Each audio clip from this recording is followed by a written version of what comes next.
We have been talking ad infinitum about the problems in the world. We've been talking about debt being just out of control. And of course, China is in the news.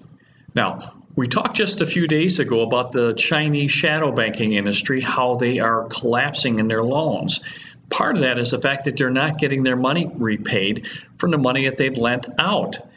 And here today, Wintime Energy in northwest China.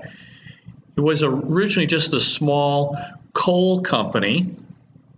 And in 2014, because it became so easy to borrow money, they decided that they were going to become a logistics and a technology company as well. So they entered in and bought other companies. Now, they had no expertise in these other lines, but they were offered money, so they opened up bonds. And of course, the Chinese bond market topped the same time as the U.S. Bond market. In 2016, the U.S. bond market interest rates bottomed, and in July of 2016, and so did the Chinese around October, November of 2016. Since then, interest rates have gone up considerably, particularly in the last year or so. Now, Wintime Energy takes out loans with the collateralized stock obligations, which again, we talked about the fact that this is kind of peculiar to China, is that they take loans based on their stock. So they issue stock and then they take a loan out against the stock.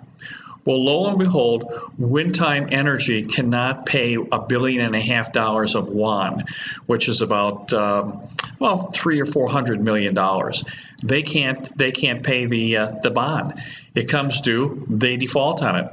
The stock drops. 13 other bonds that were collateralized also get called.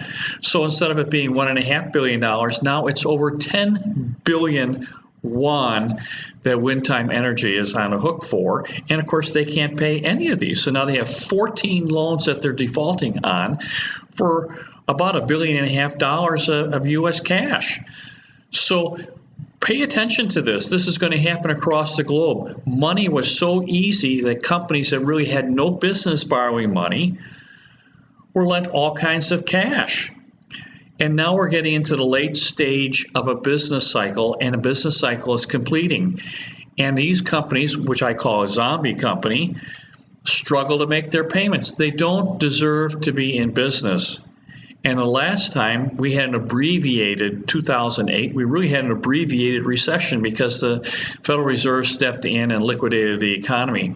And we have a lot of these zombie companies. We have zombie banks across Europe that shouldn't be in business, but they still have their doors open.